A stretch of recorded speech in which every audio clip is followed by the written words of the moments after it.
Okay, first step is to take the two front pieces, okay, oops, and you're gonna sew them together at center front. Let me zoom in. So this seam gets sewn right here to that seam. You can see the stitches here. You're gonna do the same to the back, the two back pieces.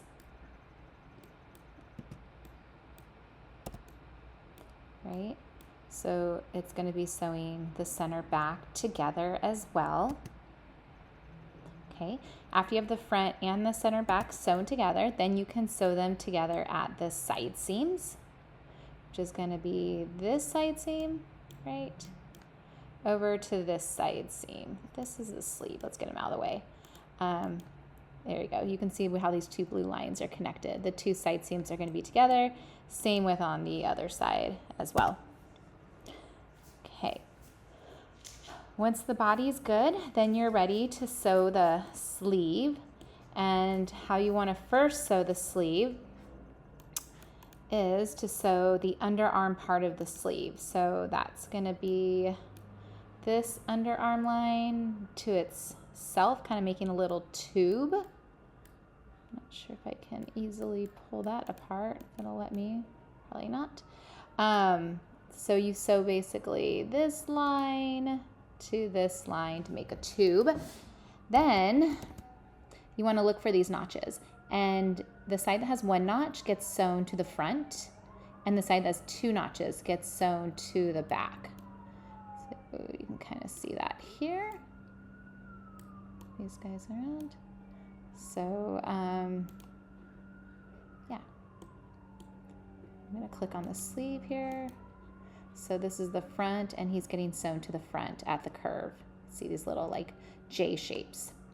Now the top is not sewn at all. Oh yeah, and the other guy, he's sewn on the back. Instead, the top, you're going to finish it, and you're going to make a casing that then you'll then put elastic into. And because it has elastic, it's going to be really easy to throw it over your head, so you don't need a zipper or anything else to kind of get in and out of it as well.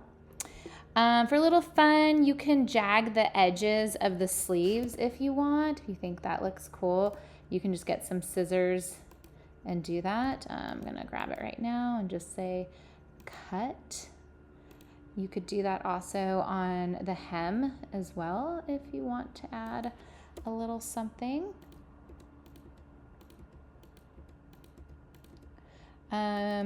You also have the option to maybe add elastic around the wrist if you want to give it that little poof look. You can do that as well.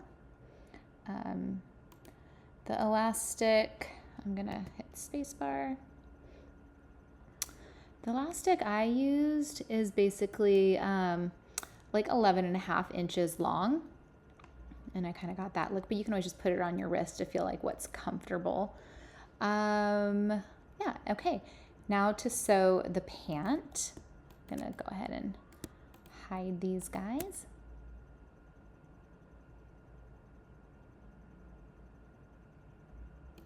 Okay.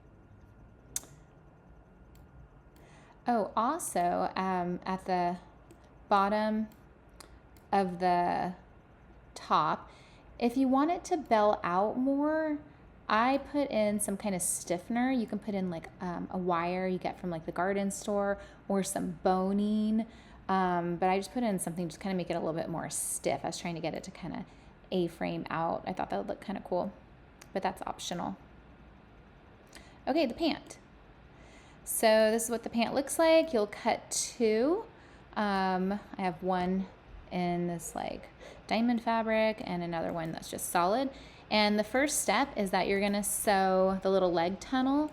So for example, let me get this out of the way.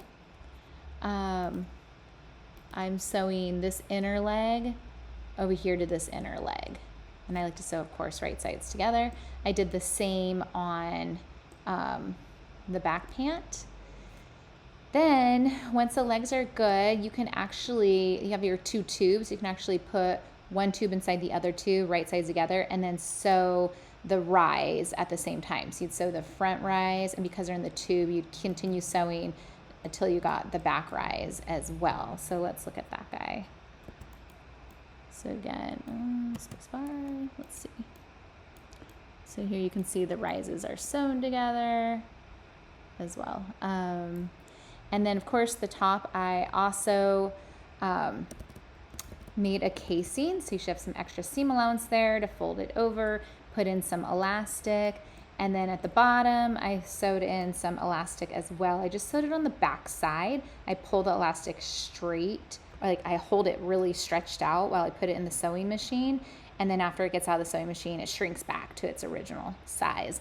The elastic length that I used for the leg, let's look at that guy, is 10 inches each. So 10 inch on one leg, 10 inch on the other, a total of 20 inches there. But again, I always liked, when I cut my elastic, I might think, okay, maybe 10, but I like to put it around my leg just to make sure it feels comfortable and decide if I want it looser or tighter or whatnot. And then you just stretch it all the way across. And that's, oh, and then the ruff.